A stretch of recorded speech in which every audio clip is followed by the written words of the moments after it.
Hey guys, welcome back to my YouTube channel. This is AD on super bike. ఇది next video ఏంటి అంటే, మనం ఎక్స్పల్స్ తీసాం కదా, దీన్ని సర్వీస్ సెంటర్లో పెట్టి రావాలి. సర్వీస్ సెంటర్ కాదు, నాకు షోరూమ్ వాళ్ళ మీద నమ్మకం పోయింది. యాక్చువల్గా లోకల్ వాళ్ళతో ఒకళ్ళతో మాట్లాడాను, వాళ్ళ దగ్గర ఒకసారి రిపేర్కి ఇచ్చేసి వస్తా. వాళ్ళు ఎలా చేస్తారో తెలీదు, బట్ చిన్న హోప్తో నేను ఇస్తున్నా, అయితే అవ్వదు అని.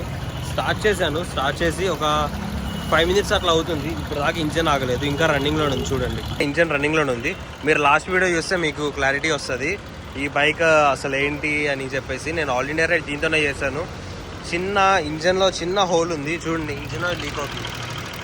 చిన్న హోల్, దానివల్ల బైక్ వాడట్లేదు నేను, ఎందుకంటే ఇంజన్ ఆయిల్ లీక్ అయినప్పుడు బైక్ యూస్ చేస్తే బోర్ వచ్చేస్తుంది అని చెప్పి. సో చలో ఇప్పుడు మనం ఒక మెకానిక్ దగ్గరికి అయితే వెళ్ళొద్దాం. నేను బైక్ మీద వెళ్తున్నా, వెనకాల ఫార్చునర్ వస్తుంది. ఒకవేళ ఇది పెట్టేస్తే నేను కార్లో వచ్చేస్తా, లేదంటే ఇది తీసుకొని వెనక్కి రావాలి. నేను సర్వీస్ సెంటర్లో ఇస్తే వాళ్ళ వల్ల అయితే అవ్వదు, వాళ్ళకి అసలు నాలెడ్జే ఉండదు, వాళ్ళ వల్ల చెయ్యలేరు కూడా. డబ్బులు పొక్క తప్ప యూజ్ లేదు. దీని బదులు బయట చేయించుకుంటే బెటర్. నేను దీన్ని జస్ట్ 3 months యూజ్ చేసిన తర్వాత దీన్ని నేను చేయించే రీజన్ కూడా వీలీ నేర్చుకోవడానికి. దీని మీద వీలీ పర్ఫెక్ట్ వచ్చేసిందంటే ఇంకా దీంతో నాకు యూజ్ లేదు, స్క్రాపే. కావాలంటే గివ్ అవే ప్లాన్ చేద్దాం దీంతో. దీని ఇంజన్ అయితే సూపర్గా పర్ఫామ్ చేస్తుంది, నో డౌట్ బ్రో. అసలు దీన్ని రిపేర్ చేపిస్తే మంచిగా యూజ్ చేసుకోవచ్చు. ఎంత హ్యాపీగా ఉందో తెలుసా నాకు ఇది డ్రైవ్ చేస్తుంటే. అంటే ఇది థ్యాంక్ చూడండి, పక్కగా సీన్ అయిందైతే ఇట్లా పెట్టాలి. అరే అరే అరే అరే single hand.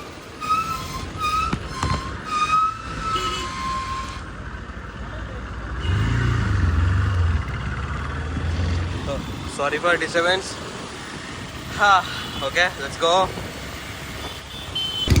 ఎక్స్పల్స్ versus Fortuner race పెట్టుకుంటున్నాము. దాని సస్పెన్షన్ చూడండి అలా లేస్తుందో, బ్రేక్ వేసినమ్మంటే పైకి లేస్తుంది చూడండి. బ్రేక్ పక్కా వేయాలి కదా, బ్రేక్ వేస్తే వెనకాలది మొత్తం లేచి ముందుకెళ్తుంది.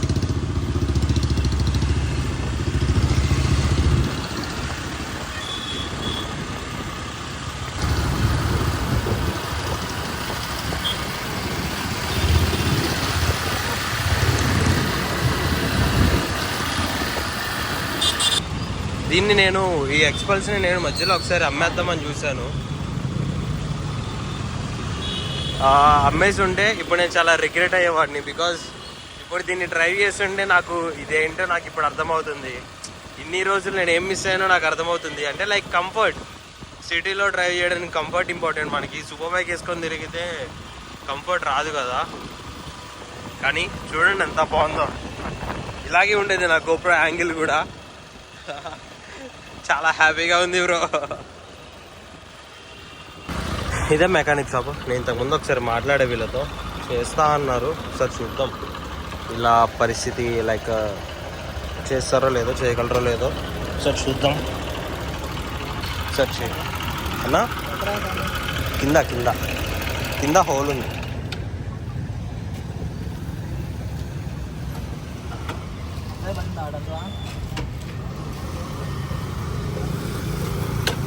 అన్నా అటు పెట్టాలా?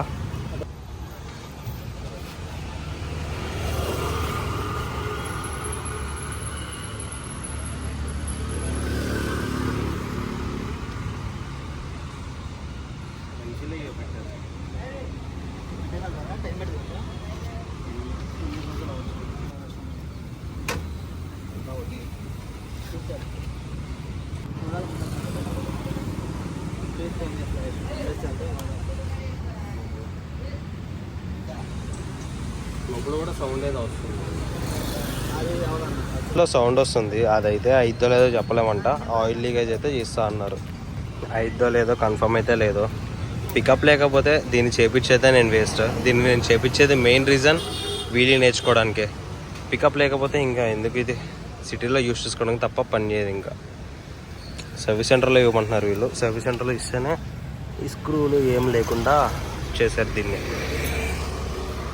అయిద్దో అవదో డౌట్ నాకు, అందుకే బైక్ తీసుకెళ్ళిపోతున్నా. ముందు ఒకరితో మాట్లాడే వేరే వాళ్ళ దగ్గర ఇస్తాను. వాళ్ళు ఇంతకుముందు ఆల్రెడీ చూసి చెప్పారు చేయగలము అని. సో ఇక్కడ నుంచి తీసేసి అక్కడికి తీసుకెళ్దాం ఒకసారి. ఎందుకంటే దీని మీద ఆల్రెడీ నేను చాలా ఇన్వెస్ట్ చేశాను, మళ్ళీ ఇప్పుడు ఇన్వెస్ట్ చేసి టైం వేస్ట్ చేసుకోవాలనుకోవట్లా. Let's go. దీన్ని తిప్పడమే సరిపోతుంది నాకు. ఈ ముందే ఒక షెడ్ ఉంటుంది మెకానిక్ది, పాతది. వాళ్ళు చేయగలని కాన్ఫిడెన్స్గా చెప్పారు. ఈయనలో ఆ కాన్ఫిడెన్స్ నాకు కనిపించలేదు అనమాట. గోపురం పెట్టుకొని మాట్లాడితే అనిపిస్తుంది కదా మీకు. ఫోన్ పెట్టి మాట్లాడుతున్నా. ఇదిగోండి ఇదే. ఇక్కడే నేను లాస్ట్ టైం అడిగా, చేయగలను అన్నారు. ఒకసారి మళ్ళీ చూపించి చూద్దాం.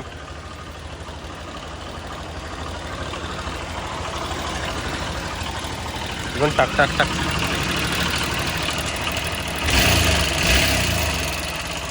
సౌండ్ ఉంది కదా, అది పోవాలి మనకి.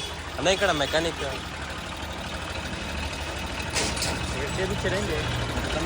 లేదు, చేపిద్దామని కనుక్కున్నా, ఇప్పుడు తీసుకొచ్చా.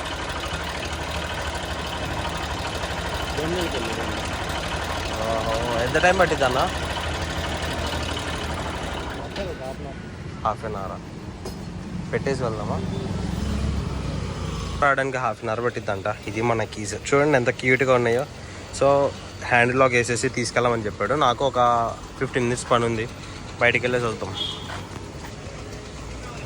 ఇదే ప్రాబ్లం, కార్లో ఏసీ నుంచి దిగినమాట. ఫాగ్ చూడండి స్పెట్స్కి.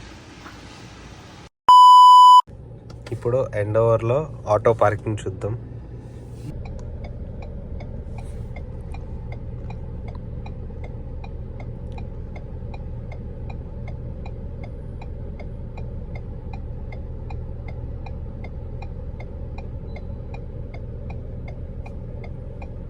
డిటెక్ట్ అవట్లా.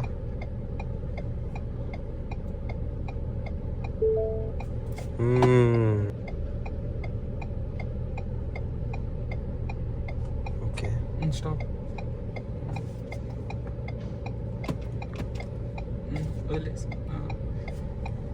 మొత్తం వదిలేనా?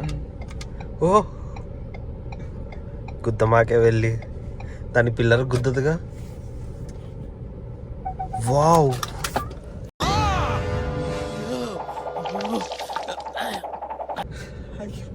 నేను ఆపా.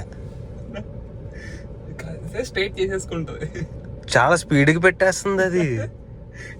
ఇవాళ ఎందుకు స్పీడ్ పెట్టింది? ప్రో డ్రైవర్ అనుకుంటుందేమో. కొంచెం స్పీడ్కి వెళ్ళినట్టు ఆ మెర్ర ఎగిరిపోయేది.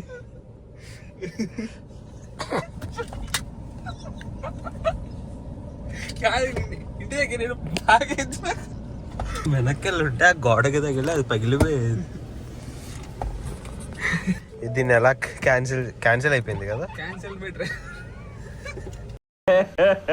ఇంకోసారి బ్రేక్ కాలేసండి. కాలు తీయట్లా, పక్కా పెట్టిద్ది ఇది వెళ్ళి. చూడండి ఆటోమేటిక్గా తిరుగుతుంది.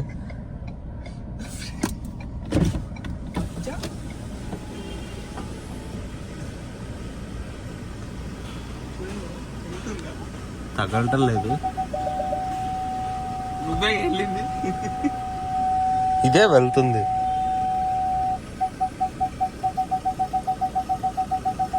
అదే ఆగిపోయింది. ఇవి డిటెక్ట్ చేయి సరిగ్గా అవ్వట్లా. పిల్లర్స్ డిటెక్ట్ అవ్వ.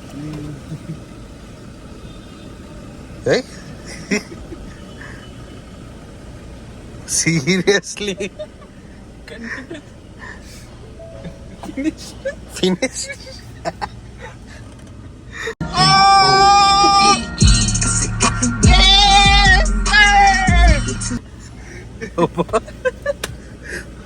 ఒకసారి దిగి చూపిస్తా ఎలా పార్క్ చేసిందో.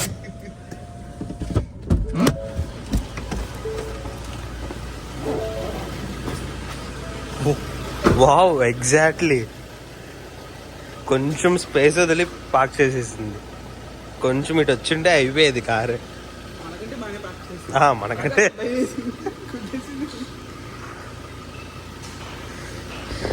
నైస్.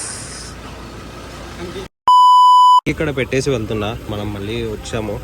అండ్ వీళ్ళు టైం కావాలన్నారు, ఒక 4 days మెకానిక్కి టైం కావాలన్నారు. అండ్ అరౌండ్ 17,000 అవుతుంది అని చెప్పారు. ఇక్కడ ఇచ్చాను, కాన్ఫిడెంట్గా చెప్పారు కాబట్టి మళ్ళీ వచ్చా. చూద్దాం ఏమవుతుందో. నెంబర్ ఇచ్చారు, ఒకసారి ఓపెన్ చేసి క్లారిటీగా చెప్తా అన్నారు ఎలా ఏంటి సంగతి అని. ఇది ఫస్ట్ డే, లైక్ బండి రిపేర్ చేయించడానికి ఫస్ట్ డే లా పెడతా. తర్వాత ఎన్ని డేస్ అవుతుందో తెలియదు. ఇంకా రోజు వచ్చేసి వర్క్ ఒక 1 hour నుండి వర్క్ చేసుకుని వెళ్దాం. బండి చాలా నీట్గా కనిపిస్తుంది.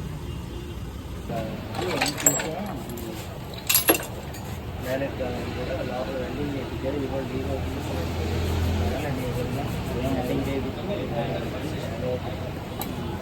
ఎక్కడ లీక్ కింద ఎక్కడ లీక్ అవుతుంది ఎక్కడ కింద ఆయిల్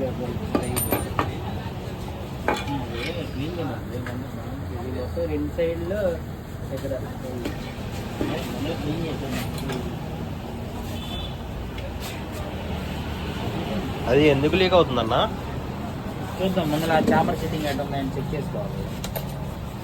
ఏ ఫేసింగ్ కరెక్ట్గా ఉందా లేదా చెక్ చేసుకోవాలి.